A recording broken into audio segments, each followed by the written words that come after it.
तो जैसे ही चांद के पास पहुंचा चंद्रयान, इसरो ने सुबह 6:30 बजे रच दिया इतिहास। नासा भी हुआ हैरान। मोदी ने सुबह सुबह फोन लगाकर दी बधाई। आपकी नींद खुलने से पहले देश ने कर दिया कमाल। भारत का साल का तीसरा सबसे बड़ा मिशन लॉन्च। पूरी रात सोए नहीं भारत के वैज्ञानिक। मोदी लेते रहे पल पल की अपडेट। अब भारत बनेगा अंतरिक्ष का सरदार। अमेरिका, चीन, पाकिस्तान की हालत हुई खराब। 177 सैटेलाइट लॉन्च, नासा को पछाड़ इसरो बना दुनिया का भरोसा।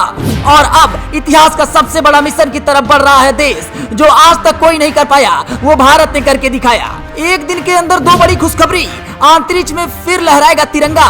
दुनिया देख कर रह जाएगी दंग। जब सुबह 6:30 बजे भारत के वैज्ञानिकों ने कमाल कर दिया, उधर चंद्रयान चांद की तरफ तेजी से बढ़ रहा था। लेकिन इधर देश में भारत के वैज्ञानिक दिन रात सुबह शाम भारत को अंतरिक्ष की दुनिया में सबसे ताकतवर बनाने के लिए जुट गए। लोग अभी उठ रहे थे, तभी विदेशी सैटेलाइट पीठ पर बांध कर चला भारत का बाहुबली रॉकेट। इसरो सैटेलाइट छोड़ने के मामले में उस्ताद बन चुका है। इस बार इसरो ने सिंगापुर के साथ सैटेलाइट को अपनी निर्धारित कक्षाओं में सफलतापूर्वक फिट कर दिया है। अब मिशन चंद्रयान 3 के बाद ये दूसरी बड़ी सफलता है।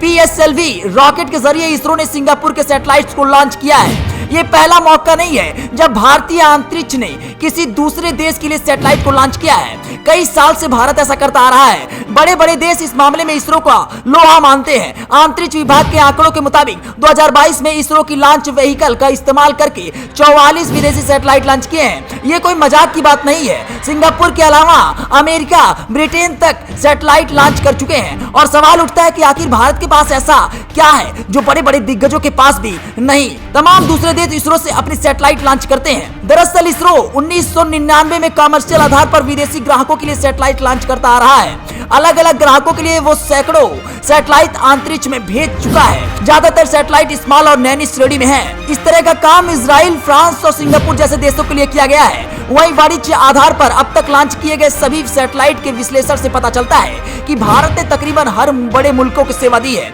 इसमें America, Canada, Germany, France, Britain, Belgium, Italy, Australia, Denmark से लेकर संयुक्त अरब अमीरात, कजाकिस्तान, तुर्की तक शामिल है। लेकिन आप जानकर हैरान हो जाएंगे तो दुनिया के गिने चुने देश के पास ही ये अंतरिक्ष में सैटेलाइट लॉन्च करने की क्षमता है। इसरो ने चांद और मंगल पर सफल मिशन के साथ एक बार में 104 सैटेलाइट लॉन्च करने जैसे कई बड़े रिकॉर्ड अपने नाम करके दुनिया का ध्यान अपनी तरफ खींचा है। वहीं दूसरी तरफ हर किसी के मन में एक बात जरूर आता होगा कि जब भारत लगातार दूसरे देश के सैटेलाइट को लॉन्च कर रहा है तो इससे भारत का क्या फायदा। तो खबरों के मुताबिक भारत लगभग $30,000 से $40,000 प्रति किलोग्राम की लागत पर सैटेलाइट लॉन्च करता है। लेकिन निजी क्षेत्र की भागीदारी और अंतर्राष्ट्रीय सहयोग के साथ सैटेलाइट लॉन्च करने की लागत नीचे आएगी। ऐसे में कहीं न कहीं भारत को इससे आर्थिक तौर पर भी फायदा होगा। अंतरिक्ष में भारत लगातार कदम बढ़ा रहा है। मोदी का सपना साकार कर रहा है। मोदी ने 2014 में सत्ता संभालते हुए दिखा दिया अंतरिक्ष की दुनिया में एक दिन भारत नंबर 1 बनेगा। और अब भारत के वैज्ञानिक पूरे देश